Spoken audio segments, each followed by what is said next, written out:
Hoy en Piedra sobre Piedra podríamos hablar de que la Catedral de Salamanca es la más alta de España, de que tiene, por ejemplo, 18 capillas, de que en realidad son dos catedrales, la de Santa María y la de la Asunción, o que también cada año la visitan 18.000 personas. Quizá podríamos hablar de que obispos, cardenales y pueblo fiel han conseguido que en el corazón de Salamanca el románico y el gótico compartan oraciones.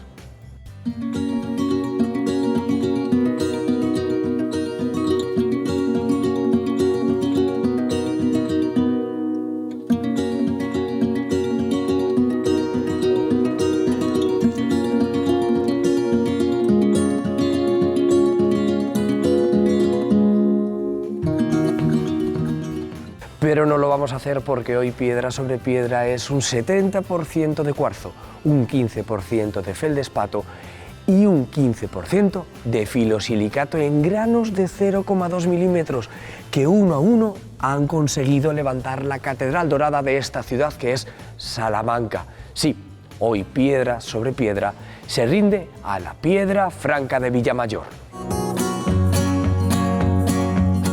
Lo que más llama la atención, ¿no? en cuanto a construcción es la piedra de Villamayor. Por fuera pues vemos como la piedra ha oxidado, ¿no? Tiene un color más rojizo, más dorado, ¿no? Que es ese color que se le suele decir a Salamanca, la ciudad dorada, pero al interior de los templos y de los edificios sí que vemos como la piedra tiene un color más blanco.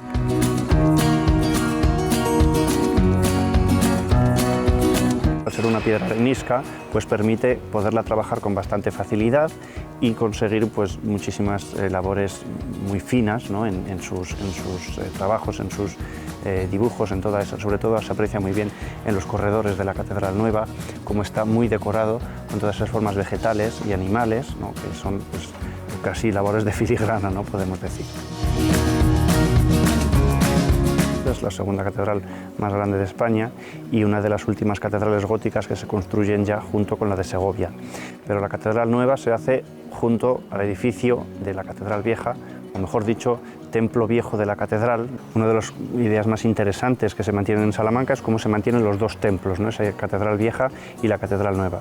Sobre todo, una de las razones pues, fue por razones económicas. Se sabía que el Templo Nuevo de la Catedral se iba a tardar muchísimo tiempo en construir y entonces pues, se mantuvo esa Catedral Vieja en lo que duraban las obras, ¿no? Unas obras que duraron 220 años por esas necesidades de un espacio mayor, ¿no? Para las celebraciones y se aprovecha también pues, para la construcción de todas las capillas laterales. Lo que define la catedral es que mantiene dentro de sí la sede, la cátedra del señor obispo que le da nombre, por tanto tendríamos esa catedral compuesta por dos templos, ¿no?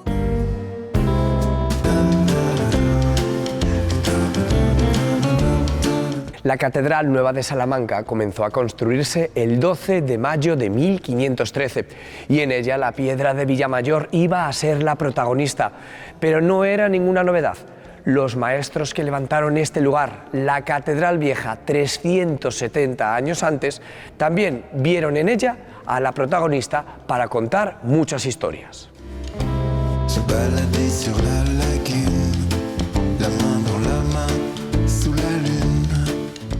Estamos en el brazo sur del crucero de la Catedral Vieja, que es el que da acceso al claustro. El brazo norte es el que se cortó para la construcción de la Catedral Nueva. Y aquí, en esta parte de este brazo sur del crucero, es donde se encuentra una serie de sepulcros que tienen muchísimo interés en cuanto a la utilización de la piedra de Villamayor, tanto para pintura mural como para relieve también policromado.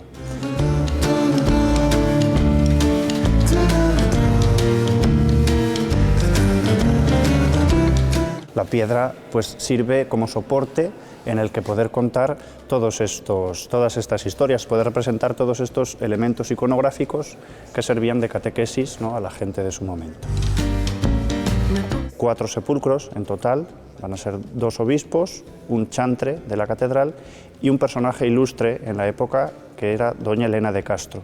Se entiende que era una gran benefactora de la catedral porque fue enterrada con los mismos honores que un obispo. Y en esas pinturas podemos contemplar discursos que suelen aparecer siempre en los sepulcros, como pueden ser la Epifanía, el Calvario, también la representación del propio sepelio, la representación del propio entierro, ¿no? Con todos los personajes que aparecerían directamente en la caja del sepulcro. Es interesante además poder ver esas dos fases, ¿no?, de realización, de ver la piedra en su color y ver la piedra policromada.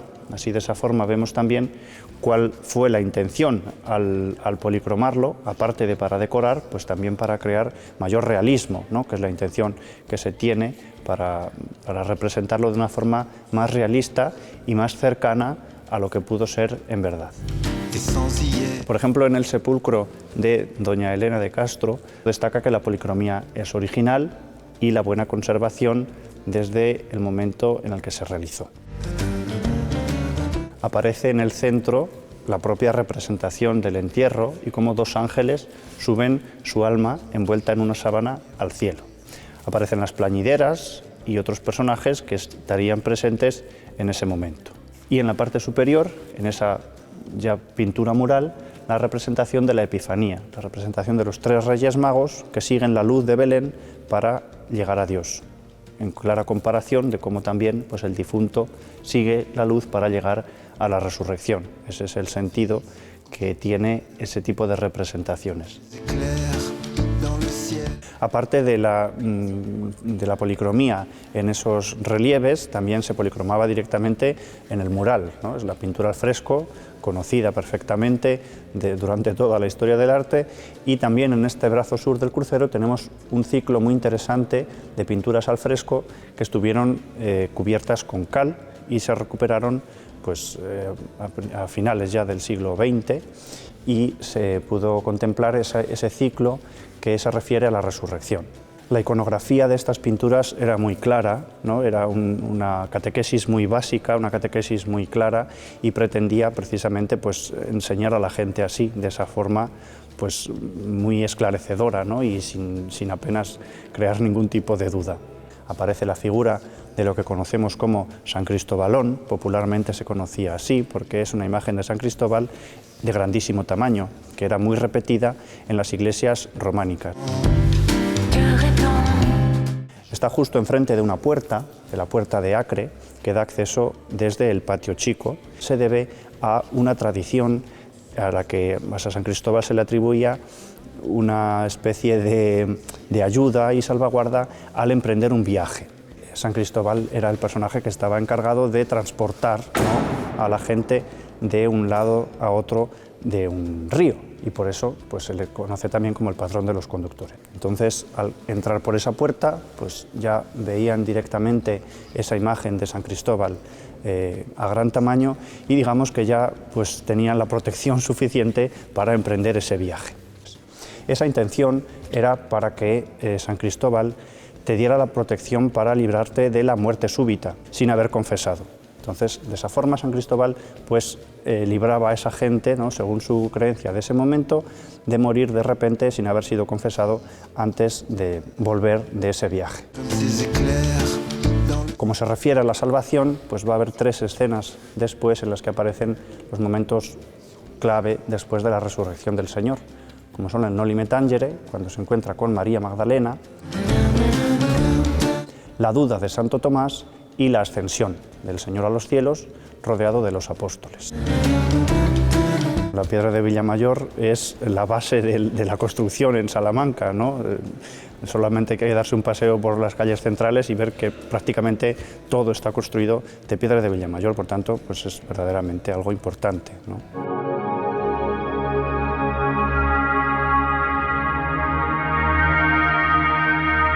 Estamos en la cantera de Ángel Sanchón, en el pueblo lo conocemos como la cantera de Tito. Aproximadamente desde 1860 ya estaba su tatarabuelo sacando piedra y preparando piedra para los diferentes edificios que le iban pidiendo, normalmente Salamanca, que suele ser el sitio donde más se utiliza esta piedra.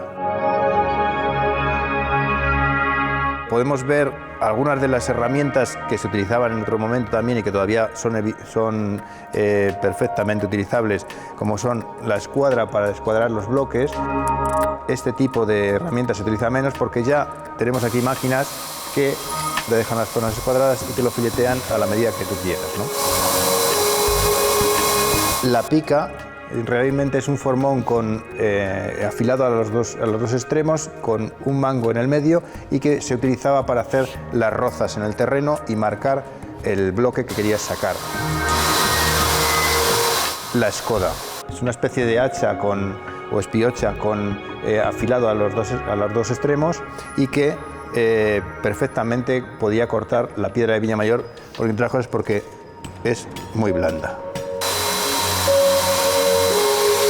La mayor parte de trabajos ya se hacen mecanizados. Esta piedra venía de la cantera con este formato y queda escuadrada automáticamente en el momento que le pasamos el disco de la máquina, de tal forma que podemos comprobar incluso que queda perfectamente escuadrada. Como vemos, ¿no?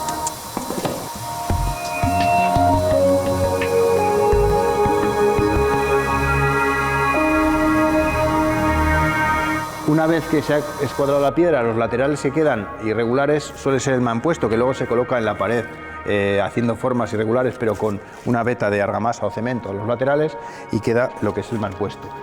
Para el revestimiento se coge el fileteo y se escuadra en esta otra máquina, que lo que hace es, de forma horizontal o de los laterales, dejarlos a las medidas exactas que tú quieres colocar en la obra. Al ser una arenisca es bastante abrasiva, por lo tanto el tipo de radiales y de maquinaria que se utiliza son con disco diamantado, que además se gasta bastante rápido, tienen que estar pendientes de cambiarlo cada poco. Disco diamantado que además viene lubricado por agua constantemente, puesto que si no, como es muy abrasiva la piedra, lo que haría es calentarlo mucho y estropearlo.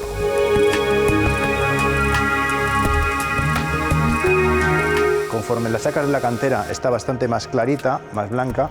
Cuando luego lo colocas en los edificios, a través de las inclemencias del tiempo y la meteorología que van pasando los años, saca lo que los canteros llaman las yemas, pequeñas manchas de oxidación de los sedimentos ferrosos y de las arcillas que tiene, tipo paligostita y demás. Otra de las peculiaridades de la piedra de Villamayor es que no se puede colocar a un grosor determinado, porque puede estropearse con las climatologías. Hay que hacerla entre 5 y 10 centímetros aproximadamente, dependiendo de la obra. Y además, todas las canteras tienen un grupo de ponedores de piedra, digamos. Están los sacadores que en la cantera las van sacando. Están luego los que filetean, que suelen estar en este tipo de máquinas. Y en los mejores momentos, pues había cuadrillas de 30, 40 personas que estaban poniendo piedras o revestimientos en las obras. Porque la piedra de Villamayor, para poderla colocar y quede bien en la obra, tienes que ponerle una máscara, digamos, de puntas con tela gallinera, por ejemplo, y entonces ya te acepta cualquier tipo de argamasa, digamos cemento o cualquier otro tipo de argamasa, para colocarla en la pared y ya no se cae.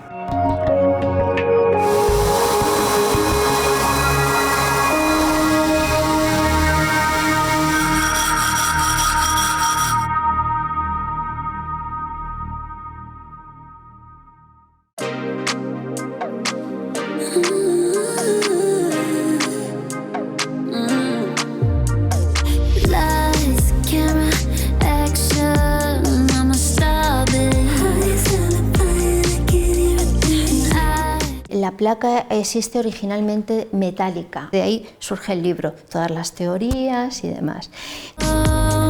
Es del siglo I la placa, pero la descubrieron en el siglo XV. Entonces, de la placa pequeña les interesó por el estudio de los mundo egipcio y demás, y entonces lo que hicieron fue empezar a estudiar las representaciones de las placas, qué es lo que tenía. Entonces, como eran unos dioses, pues quisieron ver la relación entre los dioses egipcios, los dioses cristianos. La placa la desarrollan entera, completa, lo que pasa que a la hora de hacer las ediciones tienen que fragmentarla para que entre al formato del libro. La tablilla se llama la tabla Isaca. El texto viene relacionado con lo que el autor interpreta de esa tablilla. Está impreso en el 1605, es en Venecia, y el resto pues es el texto alusivo al estudio que él hace de la tablilla. Esto vendría aquí y a continuación este viene aquí y este sería título completo, y por lo tanto os dais una idea del formato de placa que era, de grabado. El resto son 3 tiras que tienen representación pues, de dioses egipcios y demás. Venía originalmente fragmentada, o sea, en 3 tiras plegadas. Lo mantenemos porque es así. porque es una cosa original del libro. Con el uso y con el tiempo lo que ha pasado es que, digamos, esos fragmentos largos que se han plegado cuando han estado consultando el libro, lo que ha pasado es que se han ido rompiendo en la línea de pliegue. Entonces, ¿qué estamos haciendo nosotros? Recomponer toda la tira, reforzar, para que luego se pueda volver a plegar y se pueda volver otra vez a montar en el libro. Nosotros hacemos primero tratamientos húmedos, porque hay que primero estabilizar física y químicamente el papel, procesos húmedos por lavados, donde esas fibras se van ya como estirando, las originales, ¿sabes? Intentamos que se hagan paralelas o perpendiculares a la línea de corte. Luego nosotros lo que hacemos es meter las fibras de un lado y las de otro, solaparlas. Como en el otro caso no había, porque se habían perdido, se habían ido fragmentando, lo que metemos es un injerto nuevo de papel para hacer lo mismo. Intentar que las fibras se vayan entremezclando, originales con nuevas, y a través también de unos adhesivos. Y algunas veces hacemos refuerzos por el reverso, conseguimos pues crear esa estabilidad ya al papel y que se pueda volver a doblar. El papel original suele perder parte de su reapresto como un encolado, para que cuando escribieran con las tintas de entonces con plumilla, esa tinta no se diluyera o no se esparciera. Le dan como eso, una fuerza al papel a través de ese encolado. Nosotros sumergimos los documentos en agua, los mantenemos un tiempo para eso, para estabilidad física, química, pierden parte de esos reaprestos originales. Entonces nosotros volvemos, digamos, a aplicar un nuevo adhesivo celulósico para que vuelva a tener esa consistencia, porque si no se perdería, como que las fibras se quedan más sueltas. Este amarilleamiento es muy propio de este tipo de cola que proceden de animales, de restos de animales que los han cocido y demás, que con el tiempo envejece y entonces crea este tipo de manchas. Nosotros ahora las retiramos porque han envejecido, porque se han cristalizado, y lo que metemos son unos adhesivos nuevos. Tratamos con papel que tiene naturaleza celulósica y metemos ahora adhesivos pues derivados también de la celulosa, para que sean compatibles de alguna manera. Nosotros hacemos tratamiento posterior también de reaprestado. ¿Por qué ha venido al centro? Bueno, esto es una petición de una biblioteca histórica universitaria. Ahora todos estos libros que digamos que son raros o curiosos o históricos no se dan tanto a préstamo. Lo que intentan es, para hacer una preservación, es de la digitalización. Pero para digitalizarlos a veces el Estado no lo permite y entonces pasan primero por la fase de restauración y luego digitalización. En este caso la vamos a hacer completa.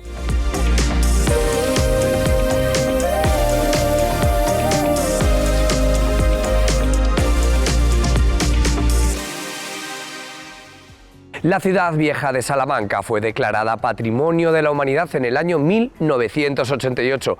Y miremos por donde miremos, la piedra de Villamayor está presente. En algunos lugares robusta, en otros hecho filigranas y en algunos espacios realmente desconcertantes. Por ejemplo, en una iglesia muy cerca de esta catedral.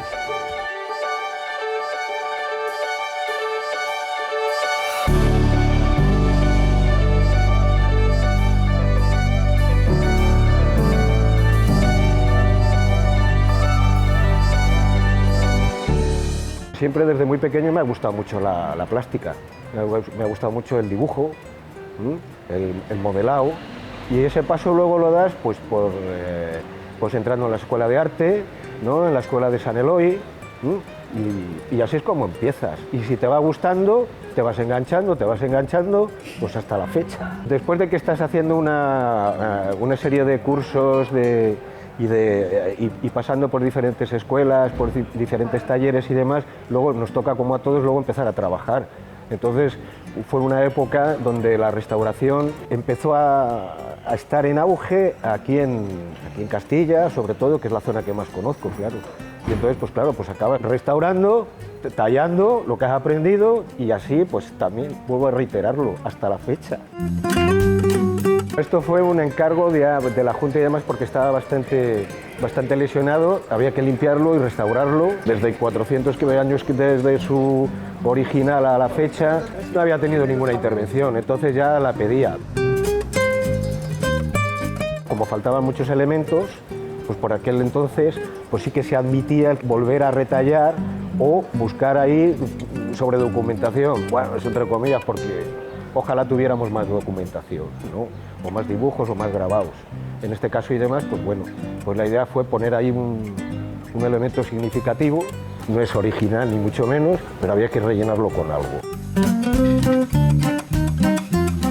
Salamanca siempre ha sido una ciudad muy tunera universitariamente. Entonces muchos de mis amigos pues eran tunos. Y aquí en esta iglesia pues ensayaban. El tuno fue un chaval que desgraciadamente falleció, o sea, a una edad muy temprana. Entonces José Antonio, que fue el cura párroco de aquí, me dijo, pues haz un tuno en homenaje a... Y dije, pues ya está, pues ala, ese va a ser el guiño. Entroncaba bien con la figuración original de este gótico tan maravilloso, pues al parecer les pareció bien y así fue y así está. Que además muchas veces a lo mejor luego pues la gente cuando viene, ¿no? Pues, se fija más en las cosas porque ya tiene un gancho. Porque si no muchas veces pasamos por los sitios y nos olvidamos muchas veces de la riqueza que tenemos o de muchos elementos distorsionantes, pero como estaban ahí de siempre, pues se nos pasan desapercibidos y luego no nos acordamos o pasamos olímpicamente, no sé, eso es algo muy particular luego, cada uno luego tiene su forma de verlo. Hay una escuela aquí que es simplemente pasearte, estudiarla, dibujarla, hacer fotos. Mi mejor lección como aprendiz, que todavía creo que me considero todavía, aunque sea ya cada vez con un poco más de maestría, pero es que lo tienes por todos lados. Si te gusta, aprendes por narices, es que no hay otra. Porque aquí en Salamanca luego, pues me imagino que luego en multitud de ciudades también lo tienes, pero aquí tenemos una joya.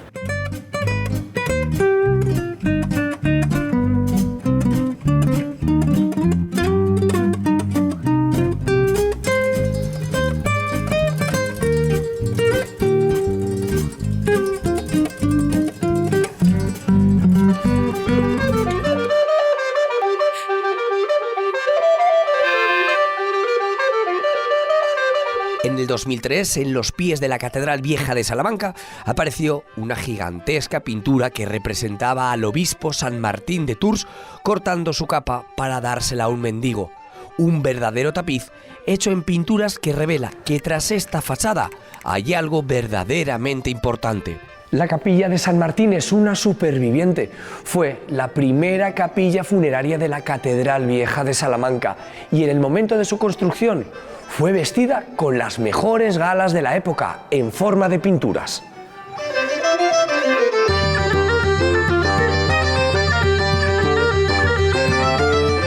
Hablamos de un espacio fundado por el obispo don Pedro Pérez en el año 1264, y aunque él lo concibió como un espacio de tránsito entre el mundo de los vivos y el divino, la historia y las necesidades escribieron un guión completamente diferente.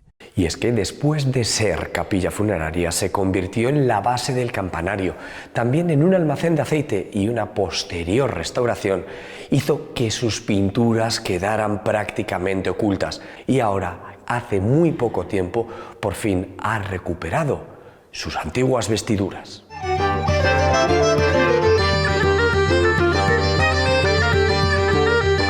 Esas pinturas sobre piedra de Villamayor, que estuvieron prácticamente perdidas, hablan del juicio final. Jesús entronizado y rodeado por el colegio apostolar preside el momento. Él encargó al canónigo Juan García de Rámaga en el año 1342, pretendía reflejar con toda la crudeza ese momento presidido por Jesucristo, y a sus pies las almas esperan la terrible decisión.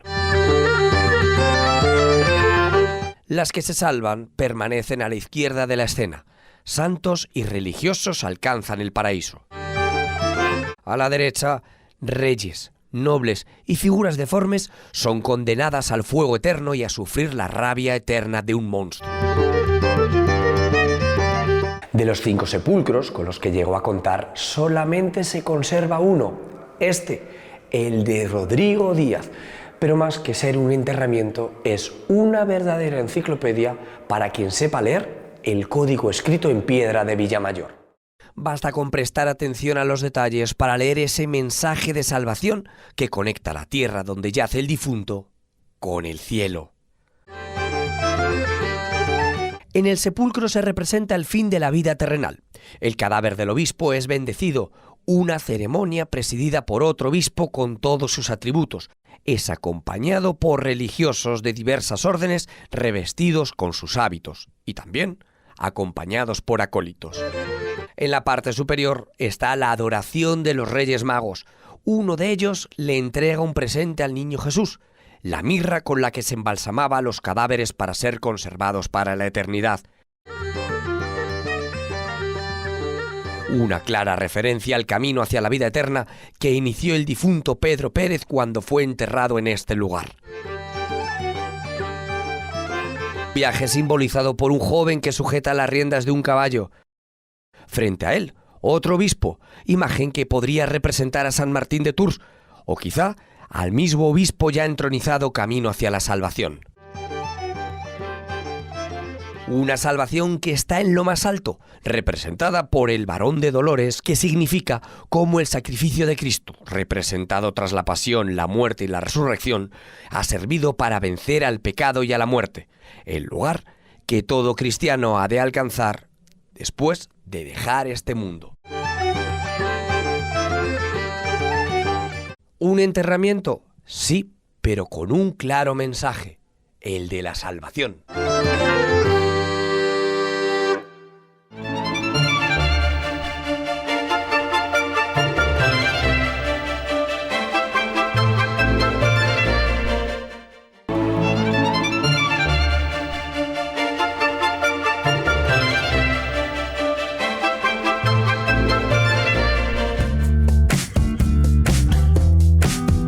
La Catedral de Salamanca es puro gótico, techos altos para estar más cerca de Dios, vidrieras para que la luz inunde todo este espacio y color, mucho color. Y no solamente nos referimos al de la piedra de Villamayor, cuyo dorado en algunos lugares ha sido sustituido por todo un abanico de colores.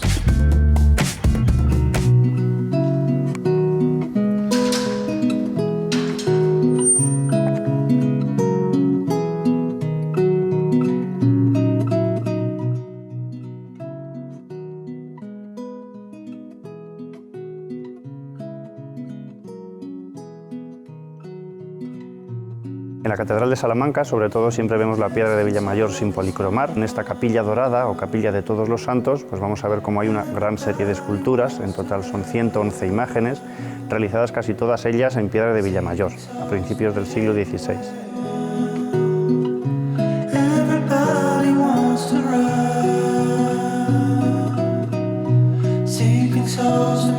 Narran la historia de la salvación, comenzando por Adán y Eva, y otros personajes del Antiguo Testamento que aparecen tras ellos y distintos santos de gran devoción en el siglo XVI. Todos ellos son personajes que ya han alcanzado esa salvación, por tanto ya están disfrutando del premio de su descanso en el cielo, con la advertencia de la muerte, por eso aparece la figura de la muerte también en piedra policromada, con una inscripción debajo que pone Memento Mori, ¿no? Recuerda que has de morir para alcanzar la salvación. Un mensaje esperanzador propio de una capilla funeraria del canónigo Francisco Sánchez de Palenzuela, que era canónigo de la catedral y encarga esta compra, mejor dicho, esta capilla al Cabildo para su enterramiento.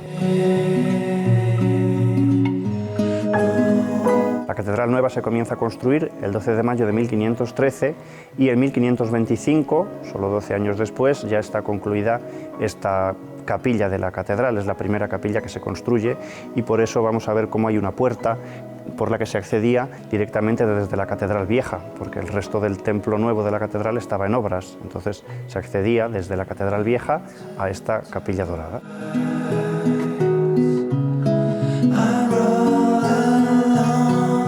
También también hay otros elementos que llaman la atención, como puede ser la propia reja que la cubre, ¿no? Porque es una reja verdaderamente rica, y también los elementos que aparecen a los pies de la capilla, como puedan ser un pequeño coro donde se colocaría la escolanía, un púlpito y el espacio que ocuparía un órgano de ala que hoy en día se conserva en la Catedral Vieja y que funciona perfectamente, un órgano de principios del siglo XVI que pues completaría todos los elementos necesarios para realizar esos actos litúrgicos, ¿no? Para esas misas dentro de esta capilla, funcionando pues prácticamente como iglesia independiente.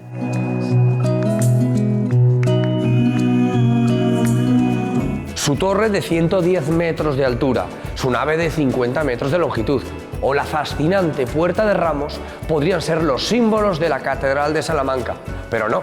La gente ha decidido que una pequeña figura esculpida por Miguel Romero de apenas 20 centímetros de longitud sea uno de los santos y señas de la Catedral de Salamanca.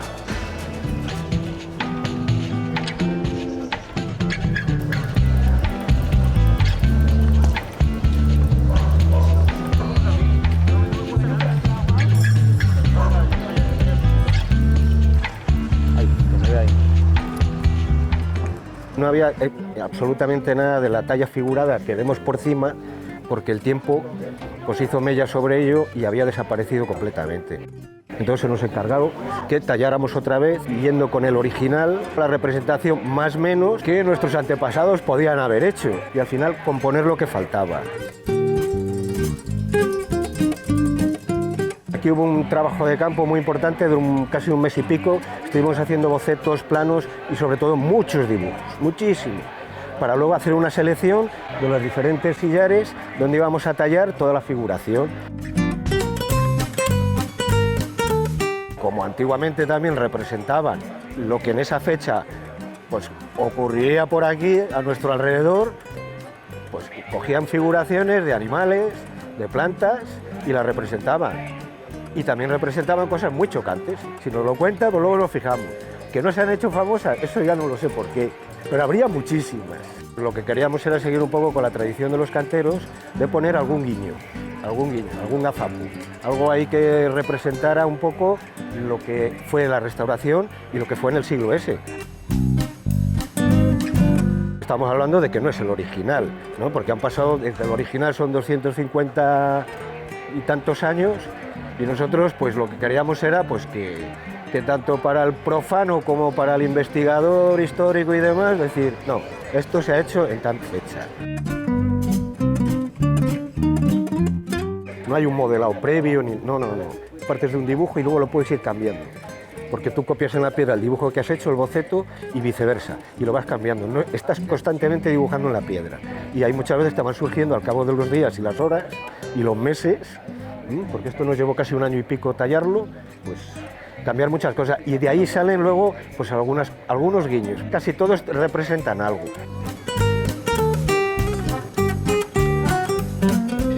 La liebre, pues bueno, siempre ha sido Castilla siempre ha sido muy cazadora. Pues una liebre, un conejo, un poco ahí entre medias, ¿no? Un lince, pues porque a mí me encantan. Una especie en desaparición, pues había que ponerlo. La cigüeña tiene que ver un poco con la natalidad, un poco todo eso que nos han contado, y porque hay representadas un montón de ellos por todo. Por encima teníamos el cangrejo, autóctono, por lo que tenemos por las especies invasoras y todo eso, ¿no? El toro, porque estamos en una... El toro yo creo que... La explicación creo que todas la saben. El sátiro porque queríamos ver un poquito, pues bueno, un sátiro, un demonio, el bien y el mal. Y la representación original era que el demonio cuando no tiene que hacer, ¿sabes? Cuando está aburrido con el rabo mata moscas. Pero claro, el representar ahí, tallar una mosca se me hacía tan pequeña, ¿sabes? Que iba a ser imposible. La idea luego de ponerle un cucurucho es que por aquel entonces, cuando lo tallábamos, hacía un sol de justicia. Mi compañero y yo nos íbamos a una heladería que teníamos aquí al lado y fue la primera vez que a mí me trajo un helado con 2 cucuruchos. Vamos, quiero decir, con 2 bolas de helado. Y dije, pues ya sé lo que se va a comer el demonio, para que no se aburra ni haga mal.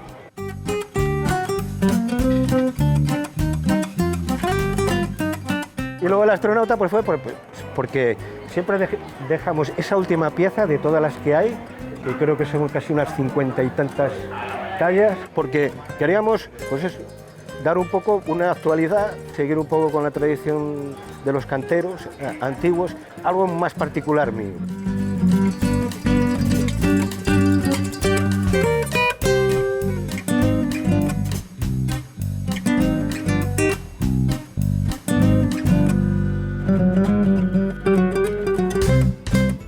En 1775, el paisaje de muchas ciudades españolas cambiaron.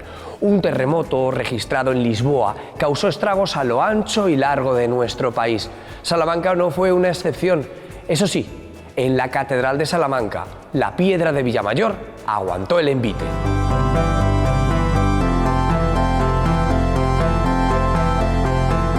El terremoto de Lisboa, que tuvo lugar en 1755, el 31 de octubre, afectó en algunos puntos de la catedral, en particular en el claustro. Ya estaba en bastante mal estado, pero pues, el terremoto provocó que finalmente pues, tuviera que ser desmontado y no conservamos el claustro original. Sí que se conserva en la parte exterior sus capillas, algunas de las capillas históricas, y algunos capiteles que todavía pues, aprecian esas formas propias del estilo románico. Se construye, acabada ya la construcción de la Catedral Vieja, por tanto, pues, en torno al siglo XIII, ¿no? Aquí es donde se funda la Universidad de Salamanca, es en estas pandas del claustro y en sus capillas donde se dan los primeros estudios que dan pie a la fundación de la universidad.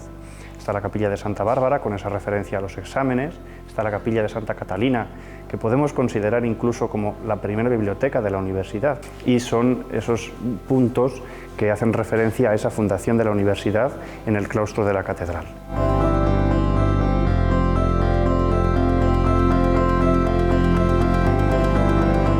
Después del terremoto de Lisboa, el 31 de octubre de 1755, sobre todo en la catedral quedó afectada la torre de las campanas, que hubo que reforzar, la cúpula de la catedral nueva, que hubo que rehacer nueva, y lo mismo pasó también con el claustro. Toda esta parte interior del claustro se hace nueva y por eso pues, se aprecian muy bien esas formas propias de finales del XVIII, arquitectura muy limpia propia del neoclásico. Es en ese momento cuando se aprovecha también para construir las dos pandas altas que hoy en día son el archivo de la catedral. Inclinada la torre está en Pisa, no en Salamanca. Lo que pasa es que en la parte de abajo es más ancha y arriba más estrecha, funciona como un talud, ¿no? Para sostener todo el cuerpo de campanas, porque verdaderamente quedó muy afectada. Hubo distintos proyectos de restauración, uno de ellos pues incluso pretendía tirar la torre y hacerla nueva por el estado en el que se encontraba. La Catedral Vieja de Salamanca tuvo un claustro del que aún se conservan algunas partes. La Catedral Nueva también, aunque un terremoto lo destruyó, pero rápidamente levantaron otro nuevo. Y yo me pregunto, ¿por qué las catedrales tienen claustros?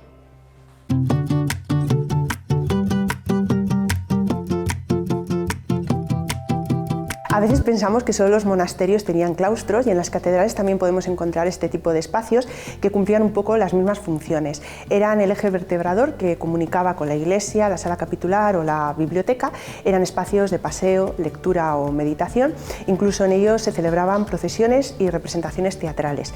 No solamente acogían al cabildo catedralicio, sino que también se abrían a la sociedad civil en iniciativas asistenciales como podían ser la atención a los pobres o a los niños expósitos. A través de la documentación hemos podido ver, ¿no?, cómo esos claustros, ya digo, se abrían al pueblo en general. Eran también espacios dedicados fundamentalmente a las reuniones de este cabildo, que se establecían asambleas donde debatían sobre el funcionamiento de los templos y, como bueno, podemos ver, muchos de ellos eran también espacios dedicados para la sepultura.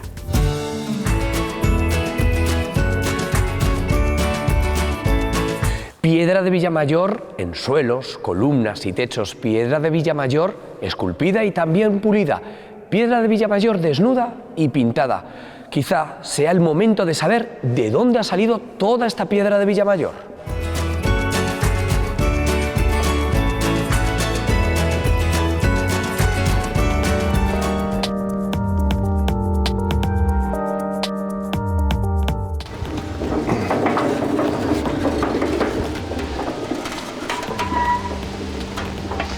Esta era la forma de dar las vueltas a la grieta. Aquí tenía él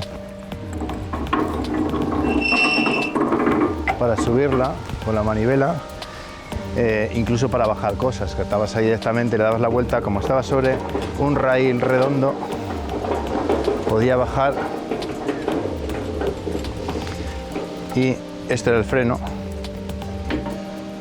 y aquí el freno, y este era el embrague para ir para un lado para otro. En Villamayor tenemos datado que existían canteras de este tipo, en extracción en galería, aproximadamente desde el año 1100.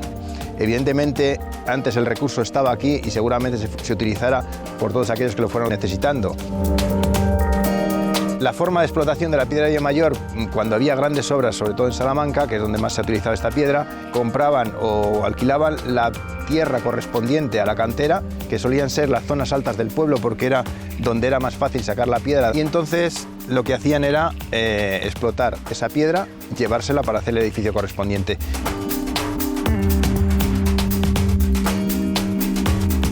Lo que era la gente de Villamayor en aquel momento, sacaban la piedra, la escuadraban a medida del bloque que le hubieran pedido y después, en algunos casos, algunos de ellos también estaban a pie de obra para esculpir las gárgolas o los diferentes elementos artísticos de algunas fachadas, ¿no? El tamaño del bloque nos lo están marcando los propios restos de la herramienta.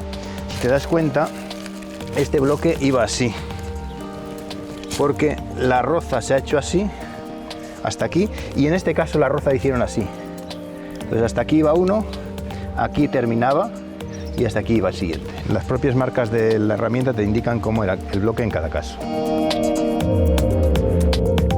Villamayor es una zona en la que en torno a 35 y 45 millones de años atrás pasaba por aquí un río muy pantanoso que al llegar a esta zona se sedimentaban los restos que había erosionado en torno a los granitos de la Sierra de Béjar. Aquí iba dejando en formato de arena de playa y eso es lo que ha hecho con los años la piedra de Villamayor. Era explotación en galería, porque ellos no tenían la tecnología y la herramienta suficiente como para quitar todo el sedimento que vemos, por ejemplo, en esta cantera que está por encima del banco de piedra. Solía empezar siempre a favor de la grieta del terreno, en la zona más baja de ese valle de ahí, iba entrando en galería. Una vez que sacaban las bancadas que eran adecuadas, porque no en todos los sitios sale la piedra exactamente igual, lo que hacían era dejar hundir la galería, zona más abajo, ir entrando desde más arriba para llegar a explotar el banco totalmente. Una vez que llegaban a la zona en la que habían roto ya muros o habían roto la galería, empezaban a comerse también los muros y tenían buena piedra. Vemos cómo dejaron aquí la roza hecha de unos bloques que marcan exactamente además el tipo de bloque que sacaban y luego los huecos en los que iban las cuñas para hacer el levante. A la hora de levantar del suelo la piedra normalmente se le clavan unas cuñas en uno de los laterales y el levante lo suele hacer horizontal, de tal forma que ya quedaba el bloque exento para podérselo llevar. Bloques encontrabas de todo tipo, por ejemplo, si tú ves las rozas de este, es más pequeño. Mira, este por ejemplo te lo marca exactamente aquí. ¿Ves cómo era este bloque? Es muy pequeño, comparado con otros. Este te lo está marcando así. Por lo que vemos ahí, podían llevarse alguno muy grande de vez en cuando, ¿no?